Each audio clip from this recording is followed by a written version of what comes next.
Where is the ideal place to listen to the Parsha podcast? That's a question that I've been thinking about for a long time. And I always thought the answer was the commute. You're on the subway, you're in the car, public transportation, but you're going to work, you're commuting to work anyhow. You're a captive audience.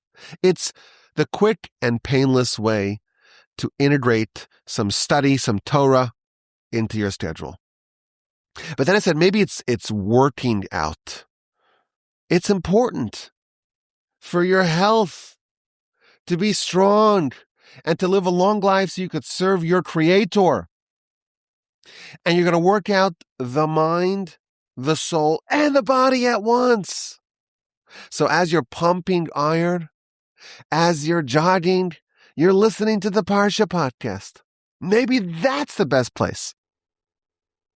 Or maybe when you're making food for Shabbos, you're making the challah, you're making the meat and the chicken soup, and you want to get in the zone for Shabbos and you want to connect with the Parsha. So you put on the Parsha podcast and we kind of prepare Shabbos together. But I heard a new one. This one takes the cake. You see, last week, I had the great privilege of getting together with some of our friends in Toronto. I'm speaking to you from the Torch Center in sweltering Houston, Texas. So I'm back home, thank God. We drove Sunday, Monday, 10 hours on Sunday, 14 hours on Monday. We arrived like around midnight on Monday going into Tuesday. But we're back. But last week I was in Canada. We had a get-together and it was a phenomenal, magical evening.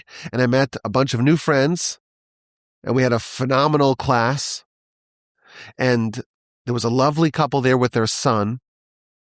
And they told me that they put on the Parsha podcast in the pool. They put on their knickers. They go into the floaties. And they go in the pool and they put it on out loud and they even showed me a nice video. I absolutely love it. I don't have a pool myself, so I cannot try it. But if you have a pool, do me a favor. Try it and let me know what's it like to listen, to enjoy the Parsha podcast in your swimming trunks, in your pool. RabbiWolbeJim.com. Let me know where you listen to the Parsha podcast. And if you try the pool challenge, it's August. Now's the time to try. It's Parsha's Seitzei. And following this week, there are only 4 more Parsha podcasts for this cycle. We have this week, Seitzei, Kisavo. This year, Nitzavim and Vayelech are connected. Ha'azinu, V'zos HaBracha. We're nearing the end of year 10 of the Parsha podcast. With the help of the Almighty, we haven't missed a week. And we hope and pray that we can do this for many years to come. And it's a loaded Parsha. I know that I say this often. Oh, it's such a loaded Parsha. But this one's like empirically loaded. You see, in the Torah, there are 613 mitzvos. And we have 54 Parshas, or Parshios. There are 74 mitzvos in our Parsha, more than any other Parsha. 12.07% of all the mitzvos of the Torah are featured in our Parsha. It is empirically loaded. And it begins with war. This is one of the major themes of the book. The nation is on the precipice of crossing the Jordan River, entering the land where they will have to wage war against 7 Canaanite nations. And they need to be prepared for all the aspects of war. And I look back. Every single Parsha in the book of Devarim hitherto has mentioned in one way or another the pending war of conquest in the land. And in fact, there are several different laws about war in our Parsha. Now, the first law featured in our Parsha, it's a bit of an odd one. It's the law of a beautiful, captive woman. You go to war and you take captives. And there's a ravishing, beautiful captive, and you are so infatuated. You are so desirous of her. You want to marry her. This is seemingly an unfortunate circumstance. This is a woman from an enemy nation, from a people that would kill us and destroy us if they could. But she is so beautiful and you are so stricken, you desire to marry her. What's the law? So if we hadn't read this up to this point, if we didn't know any better, we would say, well, certainly the Torah would categorically ban this. This is not where a nice Jewish boy goes to find a bride. But the Torah says, actually, there's a possibility you can marry her. First, you must see if you really want to marry her. She looks great now. The enemy nations, they would have their daughters dress in quite flattering, provocative clothing as a way to distract the enemy combatants. So do you actually want to marry her? Or maybe you just have a desire, an infatuation that will quiet over time. So for a month, you must undertake activities that make her a little bit less desirable. So she gets an unflattering haircut, and her nails must grow wild, and she's positioned in a way that she's going to nag and complain. This is an attempt to try to temper, to attenuate, to tamp down on the desire to have this woman. But if after a month you still desire her, you may marry her. That's the first law of our Parsha. Now, there's a very instructive comment in Rashi as to why indeed the Torah permits this union. And Rashi says something very interesting. The Torah only speaks in opposition to the Yetzer Hara, the evil inclination. And if the Almighty would not permit you to marry this woman, you would marry her anyhow. The Yetzer Hara is a force that we are supposed to contend with. We have to overcome it. So it's resistance. It's a contra, as they say in Hebrew.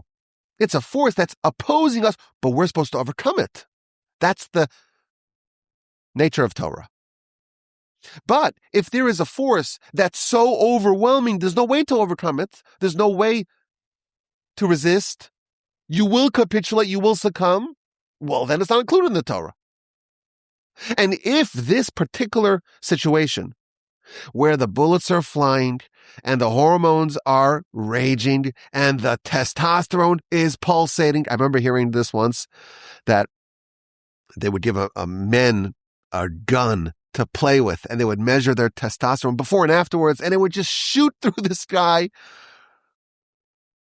So the man is in war and he's so desirous and there's just no way to control it. And therefore, it's not included in what the Torah prohibits. Yes, the Torah would love to prohibit this, but it's just not prohibitable. Because if it was prohibited, you would do it anyhow. This is a fascinating and really incredible point here. The Torah is a guide for us, and it's a comprehensive guide. And no matter where you are in life, a young person, an old person, a beginner, a more veteran student of the Torah, someone who's pristinely righteous, and someone who's a sinner, the Torah can speak to all of those people. And this is like the Torah's guide to the sinner.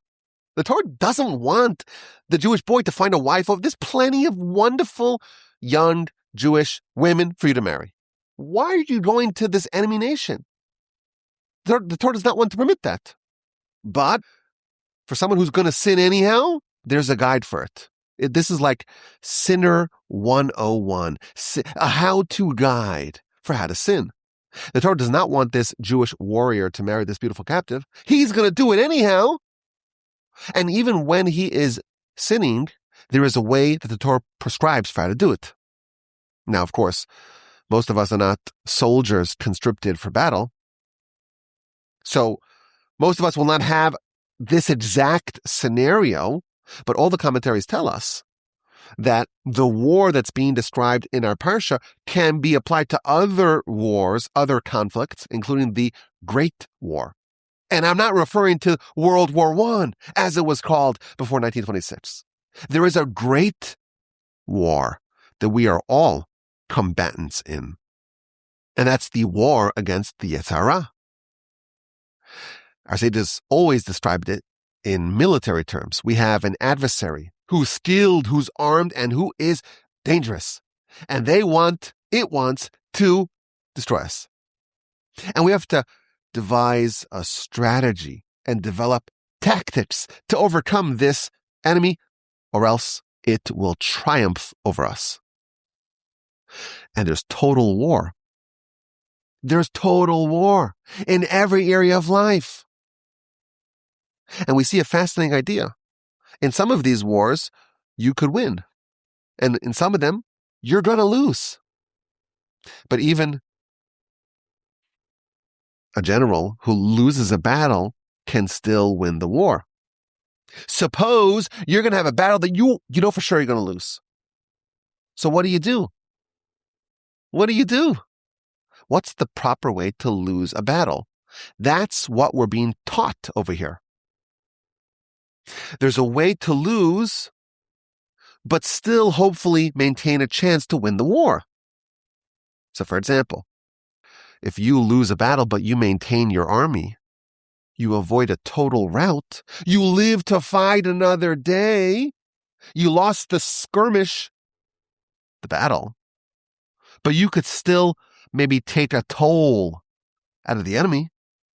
Well, that's the way to lose. Don't lose it all. Keep up the fight. Live to fight another day. It's a fascinating idea.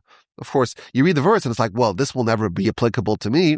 And our sages, when they unpack it, they're giving us guidance for this most important area of conflict of our life, the war against the Seitzei. Sometimes you're going to lose a battle. Well, how do you do that? Maybe the battle can be won. Maybe if you spend a month and you're wrestling with it and you're trying to win, you're saying, well, maybe I could reduce the desire a little bit.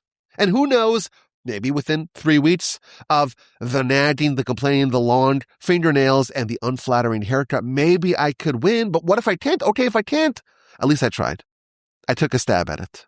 There is a way to capitulate to the enemy. There's a way to lose a battle. And that's what the Torah is instructing us.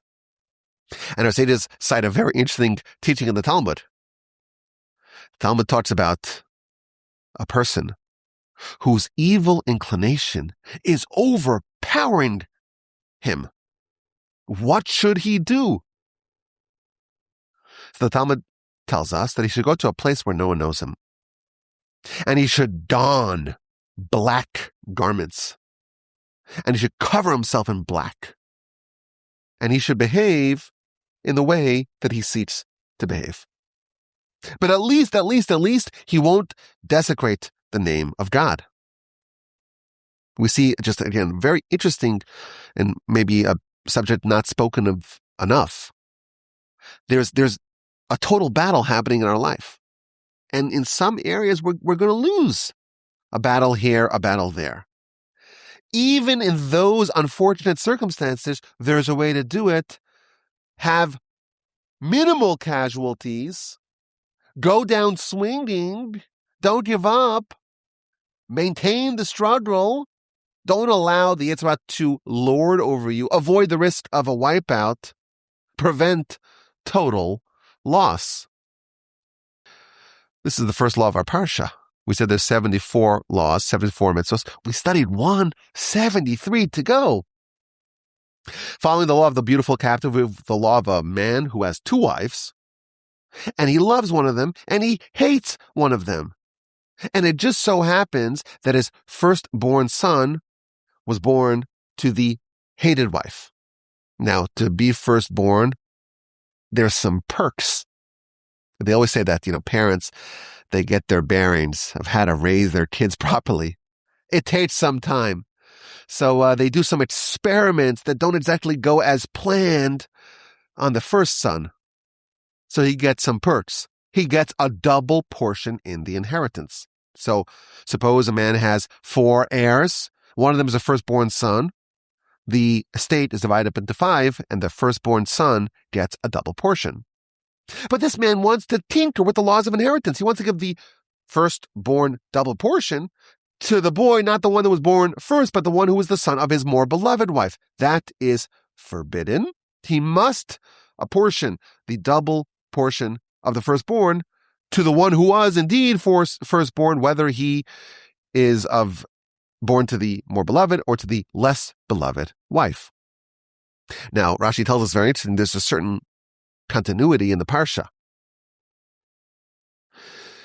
The man finds a wife that he is desirous of. This relationship was forged over lust. This relationship was built upon pillars of desire.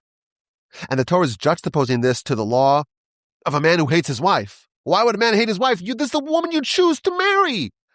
Well, if you find your wife in such a manner that you are just desirous of her, you lust over her, just so you know what's going to happen to this union, it will lead to hatred. Something very cool I want to share with you. We know that in Hebrew, it's a intricate language.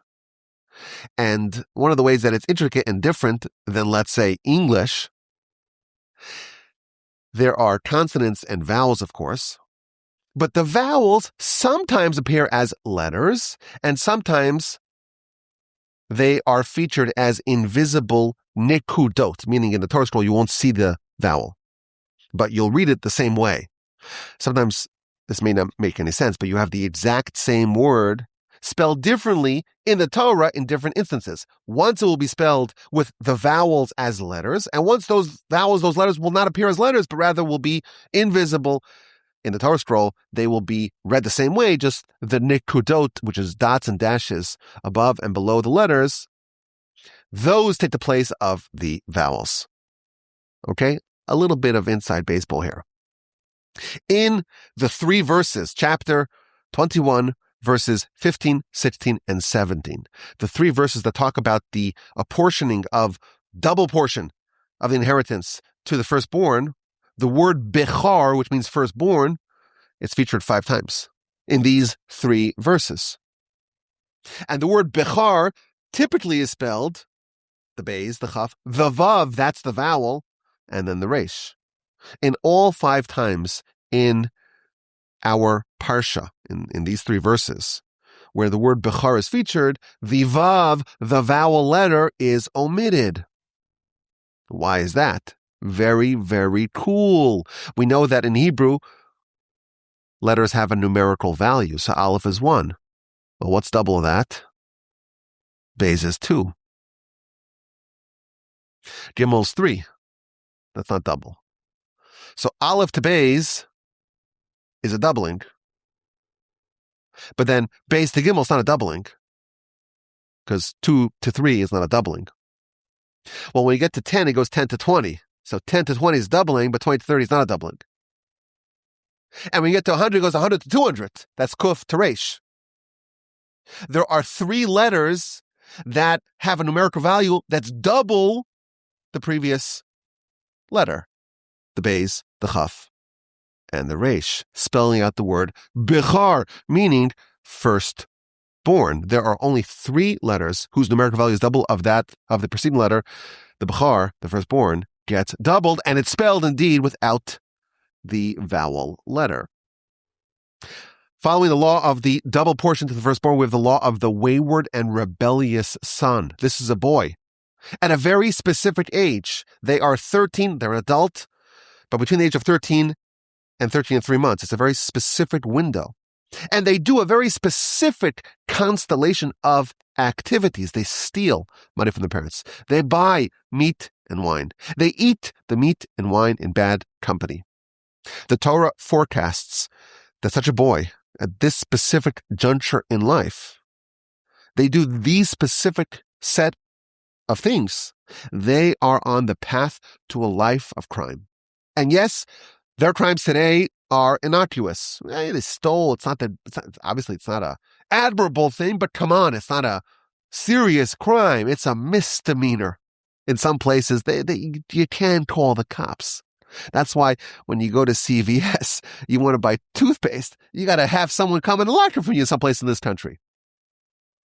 But the Torah forecasts that this particular set of circumstances, the child at this age doing these specific things, they are on a way to a life of crime to such an extent that this boy will eventually escalate in their criminal activities, and eventually this boy will become a man, a criminal, who will do heinous crimes, who will be executed for said heinous crimes. And therefore, in order to spare him from being executed for a heinous crime, he is executed now. He dies innocent, or relatively innocent, and not guilty. Now, there are many, many different conditions needed in order for this to actually happen. And chief among those criteria is the fact that the father and the mother both have to voluntarily choose to bring this boy to court and to have the court punish him. Meaning, if either parent decides to not voluntarily bring their wayward and rebellious son to court, he is not judged for his crimes. So how often was a wayward and rebellious son executed? How many times in the last 3,300 plus years did this happen? Talmud tells us, well, it never happened. It never happened. Oh, and it never will happen. That's what the Talmud tells us. Very famous and intriguing teaching in the Talmud. Well, if it never happened and it never will happen, why does the Torah spend the time to tell us about this law? Why is it written? Drosh v'kabel schar. Study it and be rewarded. And for those of y'all who are familiar with the archive, we've done a few podcasts in the past about what exactly this means to study it and be rewarded. But I want to share with you something absolutely fascinating. This is a comment from Rabbeinu Bechaya. What is the great reward for studying this law? How much do you have to love God? How much do you have to love your Creator? Well, there's no love in the world that compares to the love that a parent has for a child. The father loves his child. The mother loves her child.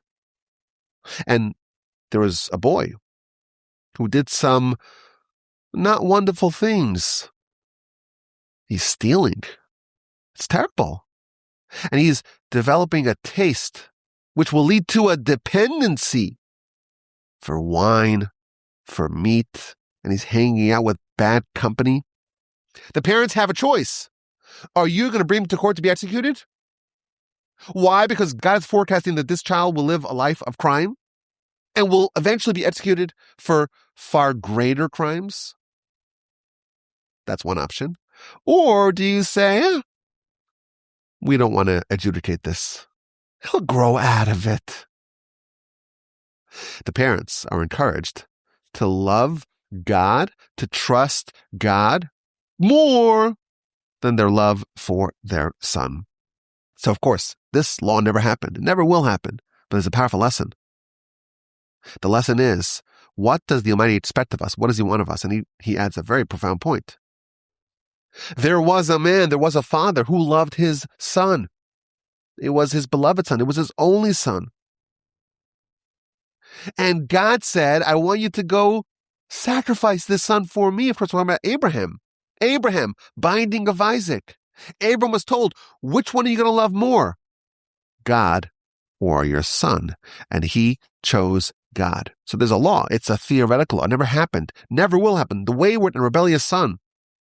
The lesson that we're supposed to glean is that each one of us are expected to strive to develop the same love of God that Abraham displayed in the binding of Isaac. Law number 1, number 2, number 3, and there are many, many more laws.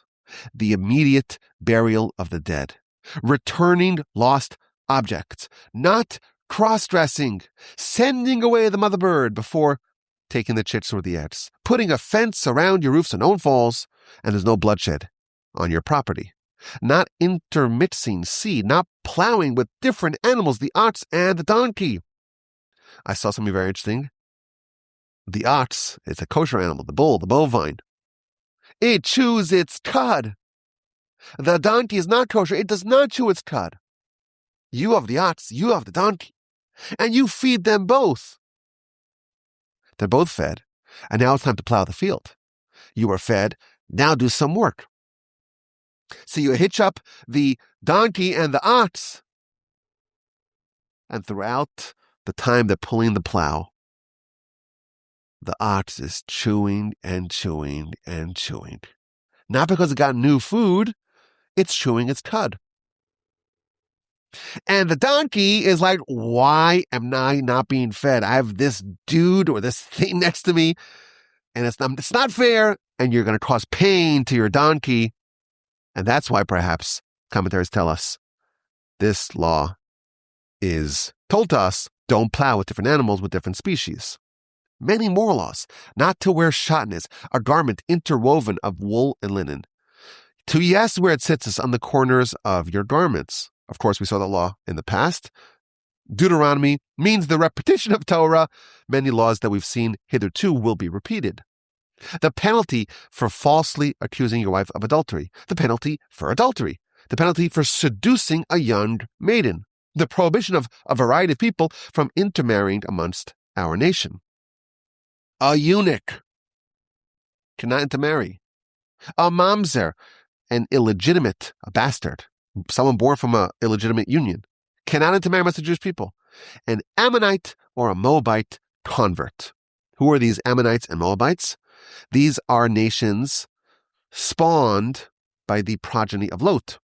You recall the shameful, ignominious, consanguineous, incestuous interactions that Lot had in the cave with his daughters after the overturning of Sodom and Gomorrah. 2 sons that were conceived in successive nights with his 2 daughters. These sons burgeoned into nations. Members of these nations, Ammonites and Moabites, even if they convert, so they're fully Jewish, they have to follow all 613 laws of the Torah. They cannot intermarry amongst the Jewish people. Why not? Torah tells us. Because they displayed a lack of kindness and hospitality after the Exodus. They did not approach you with bread and water. And they hired Bilam to go curse the Jewish people. The Moabites, after all, they're our cousins, right? Lot had a sister named Sarah. Lot had an uncle / brother-in-law named Abraham. And Abraham treated Lot with tremendous kindness. When he was taken prisoner, Abraham, he raised an army to go save him. Abraham prayed that Lot should be saved from the overturning of Sodom and Gomorrah.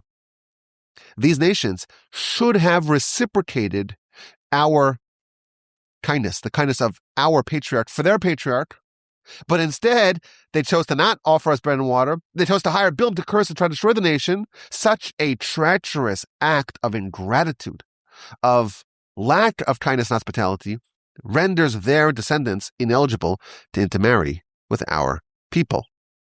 And there's a very deep point the commentaries tell us. The Moabites, the Ammonites, they convert. They're part of the Jewish people.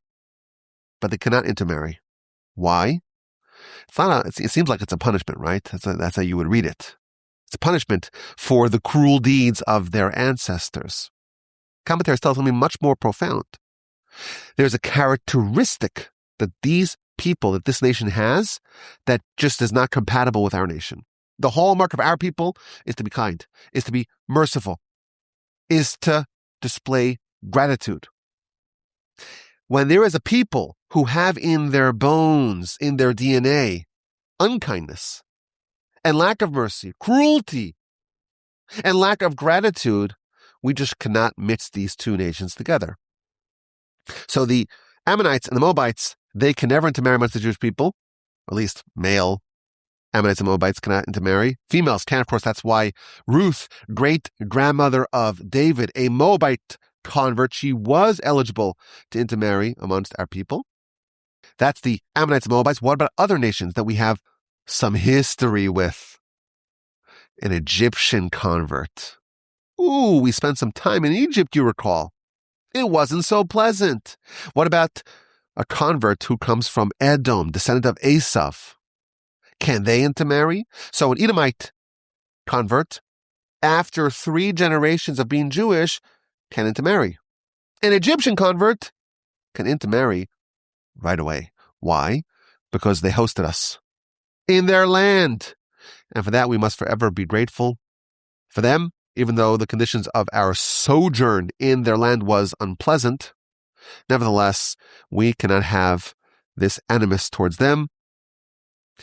They can intermarry right away. More wartime laws. A fascinating verse, chapter 23, verse 10. When you are making war against your enemies, v'nishmarta mikol davar ra. You should protect yourself from all bad things. There are all sorts of bad things that can happen in war. Protect yourself. The Ramban comments here. He says that it's known in wartime, soldiers behave in ways that they would never behave in any other time. They'll eat anything, they'll steal, they'll rob. They're shameless. Even people who, in peacetime, are righteous, are noble, are upstanding, they can become cruel and they can act with rage during war. There's an atmosphere that breeds lawlessness, frivolity, reckless abandon, chaos in war. And the nation's told, when you go to war, protect yourself. Be aware of that. Protect yourself from all bad things. Now, this verse in the Talmud, it teaches us a very interesting, fascinating idea. The Talmud tells us, well, the verse says when you go to war, you should protect yourself from all bad things. All bad things. Not some bad things, all bad things. What's included in all bad things? Says the Talmud, there are certain bad things that can happen at night. Someone can have an inappropriate dream at night that can lead to a nocturnal emission. That's also included in the category of bad things. The mind can run amok when you're asleep. Your unconscious can conjure certain things that are not appropriate. And that's unbefitting of you. That's a bad thing. Protect yourself from that, says the Talmud. Well, how do you do that? The Talmud says, well, what you think about during the day is going to lead to the kinds of thoughts you have at night. So don't dwell upon things by day that can lead to unfortunate events at night. And the Talmud has a postscript that serves as the basis of one of the most famous books in our history. From this teaching, Rabbi Pinchas, son of Yair, deduced, Torah begets fastidiousness, and fastidiousness begets alacrity, and alacrity begets cleanliness, and cleanliness begets abstinence, and abstinence begets purity, and purity begets piety, and piety begets humility, and humility begets fear of sin, and fear of sin begets holiness, and holiness begets Ruach HaKodesh, the Holy Spirit, which is a low level of prophecy, and Ruach HaKodesh, the Holy Spirit, begets Tchias HaMesim, resurrection of the dead. A very famous teaching of the Talmud that is the basis of the book Mesilas Yesharim, sometimes called Path of the Just, sometimes called Way of the Upright. This is the work of Ramchal that serves as the principal work of Musar, of character development. He explains every part of this ladder. You want to become a prophet. You want to achieve a low-level prophecy. You want to achieve resurrection of the dead. How do you do it? There is a path. There is a ladder. And in the most unusual place, it's found in our Parsha. Another law related to war.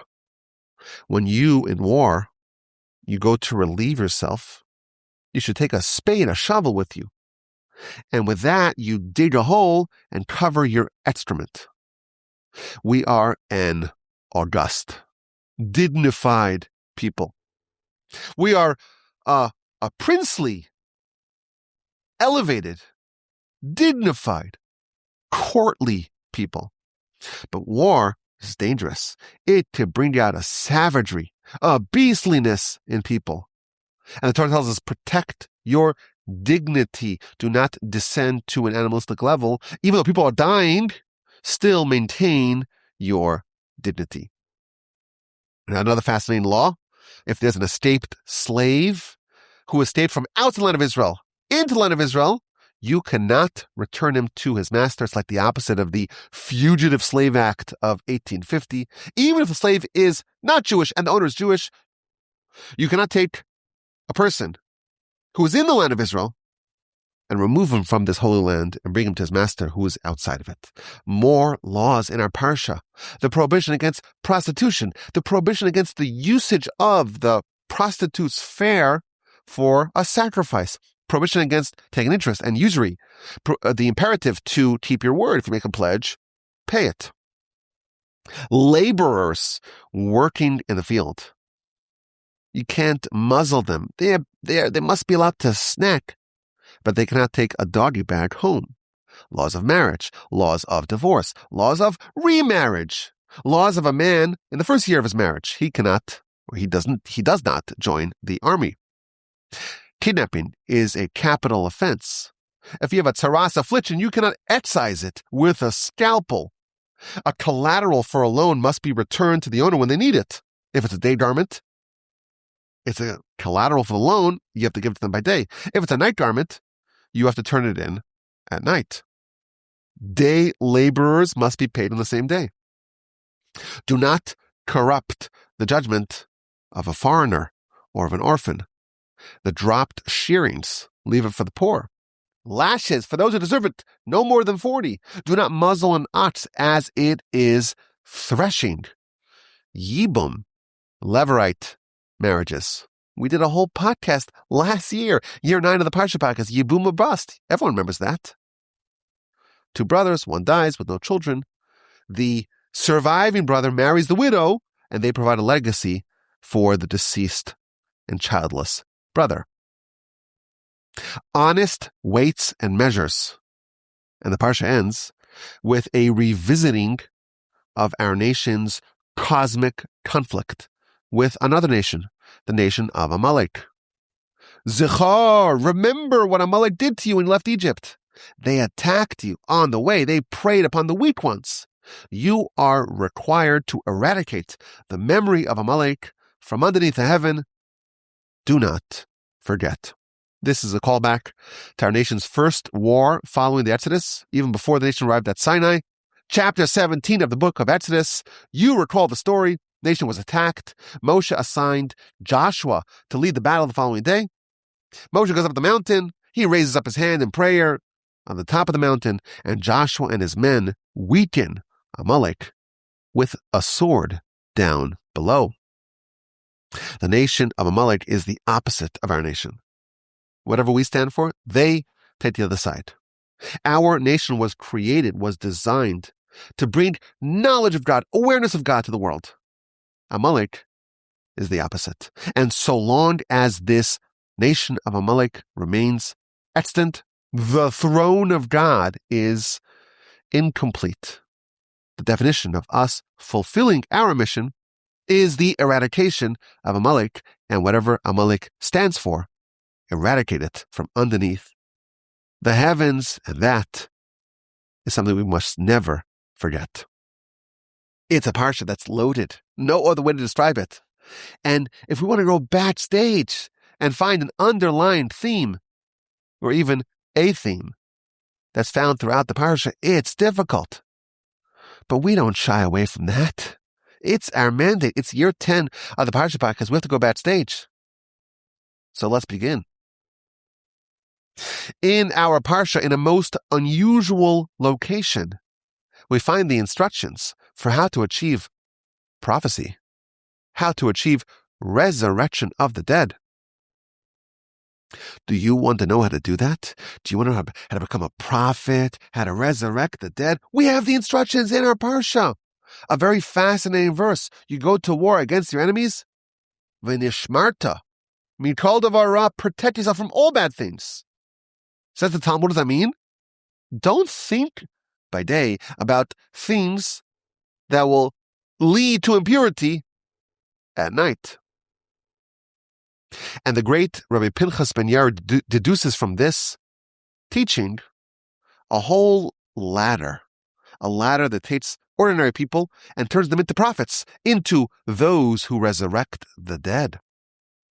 And he tells us Torah, well, it begets fastidiousness, which begets alacrity, which brings about cleanliness and abstinence and purity and piety, humility, fear of sin, holiness, prophecy, and resurrection of the dead. If I ask you, well, where do you find that in the Torah? I imagine most people would not find it in chapter 23, verse 10 of our Parsha. And we're not exactly sure how exactly do you deduce all of that from the verse in our Parsha. The verse is telling us, you go to war, protect yourself from all bad things. Well, that includes all bad things, even bad things that seem to be apparently out of our control. And the Talmud tells us that it's possible to control even the seemingly unconscious, subconscious, undirected thoughts that occur at night when you're asleep. Even those things are within your control. You can govern the nature of your subconscious, your unconscious thoughts. That's a magnificent discovery. Well, how does that work? How do you control your dreams? Is this lucid dreaming? Can you really prevent the dreams from going to inappropriate places? Well, the verse says you can. You can protect yourself from all bad things. Well, how do you do that? You are able to prevent your subconscious, your unconscious thoughts from going to inappropriate directions. Why is that? How does that work? Those thoughts are a product of the person who had those thoughts. If you can find a way to change the person, then you could find a way to change the thoughts that come out of the person. The discovery of this verse is that it's possible to change who you are, to change your essence, to change your hardware. It's possible to change yourself to such a degree that even the things that come out of you, the thoughts that are not directed, that are not actively controlled, you don't even know how they will surface. You don't know what you're going to dream about tonight. You don't know. Many people don't remember their dreams, right? All I know is that it's a very creative script writer. But then I wake up in the morning and forget all about that. You don't know what you're going to dream about tonight. The verse tells us, those thoughts that are a product of your subconscious, your unconscious, it's possible to have those thoughts not be governed at all by anything inappropriate, by the Yetzer Hara. Why? Because those uncontrolled, undirected thoughts are a product of you, and you can be changed. Comes little Rabbi Pinchas ben Yair, and he says, wow, we could deduce from this that if the nature of a person can be changed, and even something as subtle, as seemingly ungovernable as your unconscious thoughts, well, can we map out how a person can change? How does a person go from being ordinary to being a prophet, to being someone who can achieve resurrection of the dead? And he worked, and he found a ladder of ascension. It starts with Torah, but that begets fastidiousness and alacrity and so on, all the way to holiness, to piety, fear of sin, prophecy, resurrection of the dead. And there's a fascinating contrast. The Parsha begins with the beautiful captive. You're just smitten. You're smitten. And you want to marry her. And the Torah says, oh, okay, there's a way to do it. Wait, what? The Torah doesn't want you to do that. What's the rationale? So Rashi tells us, well, if the Torah did not permit it, you would do it anyhow. In this particular situation, the hormones are raging, the bullets are flying. There's a certain sort of desire that's just not controllable. This is not controllable. And therefore, the Torah does not forbid it. Because the Torah only tells us things that are doable, that are feasible. And this is not feasible. It's not doable. You can control your thoughts. So you don't have any unfortunate nocturnal events. That is doable. The unconscious mind can be changed. But the soldier in war who sees the very seductive captive, that he cannot control himself. And therefore the Torah says, okay, that I'm not expecting you to control yourself. What happens unconsciously, it's a byproduct of who you are. If you change who you are, you change what happens when you don't make active decisions. There's a very interesting statement documented to have been said by King David. David, king of Israel, he's a king. Well, what does a king do? So today we don't really know what a king does because we don't really have many kings. We have ceremonial kings. But it used to be the king would run the whole state. And there are manifold affairs of state that need to be tended to. And David said, I head out. I'm going to my chambers to go deal with matters of state, but my legs, they just refuse to go there. They just head towards the academy to go study. What he's saying is that he just instinctively gravitated towards holiness, towards righteousness, towards purity, towards God, towards Torah. He didn't, it was like uncontrollable. Meaning his legs, they just went in that direction. He wasn't controlling them, and they just walked towards the academy. This is an example of someone who is able to achieve such a high level of righteousness, of purity, of holiness, that when they just act, when the legs just go on their own. They go where do they go to? They go to righteous places. I think we see a contrast in our Parsha between the things that we can control and the things that we cannot. The things that we can change and the things that we cannot change. We read about a variety of different nations. Amalek. This is a nation that's irredeemable. They cannot be redeemed. They represent the thwarting of awareness of God in the world. There's only one solution for them. You must eradicate the memory of Amalek from underneath the heavens. If someone is part of this nation cannot be changed. What they stand for is the opposite of our nation. They stand for the diminishment of the presence of God in the world.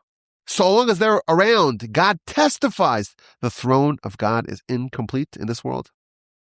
There's no way to redeem them. They must be destroyed. The Moabites, the Ammonites, they're not punished in our Parsha. The Torah just says they are not compatible with you. They have a characteristic that's hardwired of ingratitude, of inhospitality. Is that a word? Inhospitable? Inhospitableness. They're not hospitable. They're not kind. And yes, many generations have elapsed since our nation left Egypt, and since they refused to provide us with food and water, and since they hired Bill to try to curse us. The Torah is telling us that those characteristics are inborn and are unchangeable. They're part of the DNA of this people, and they could convert, they could join the Jewish people. We don't have a requirement to destroy them, but don't intermarry. Because what you have is very special, and that will get lost if you mingle with this other nation. You can't control your unconscious thoughts. You cannot control your hormones in battle. Certain nations have qualities that are unchangeable. Two of them cannot join our people for that reason. One of them must be destroyed for that reason. It's a pattern. Backstage, in the Parsha, what is changeable? What isn't changeable? And I think it's a critically important subject. And we see a fascinating precedent in our Parsha. Certain things are unchangeable. Certain challenges cannot be overcome. And that affects how you approach said challenges. The soldier in battle, he's faced with a unique set of circumstances that make it impossible for him to control himself. Yes, he must maintain his dignity. He takes a spade with him. He goes out of the camp to relieve himself. But when he sees this captive woman, if the Torah forbids it, he'll do it anyhow.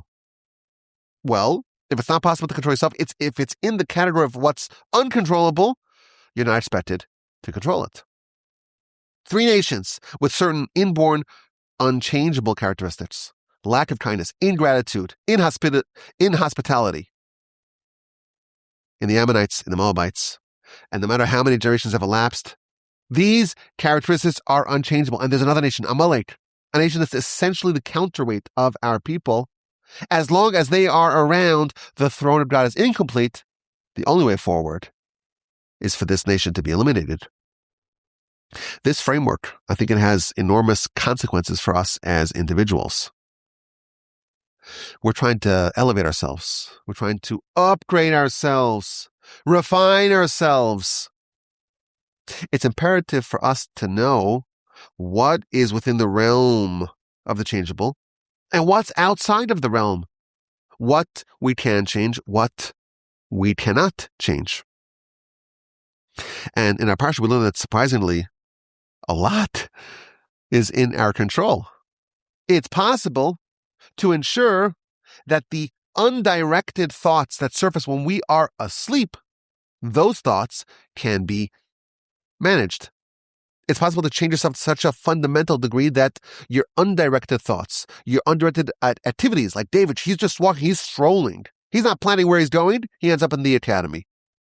His undirected actions are noble, are righteous. Some things are changeable, some things are not. You want to improve yourself? Well, you have to improve yourself. Character perfection is why we are here. And if someone is an angry person, or they're impatient, or they're unkind, you got to fix that. I heard rumors, and I have no evidence to support this, but I've heard rumors that there are some teenagers who sometimes struggle waking up in the morning. They like to sleep in. You have to address that. Some people have delusions of grandeur. Even if it's not a delusion, it's an accurate vision of grandeur.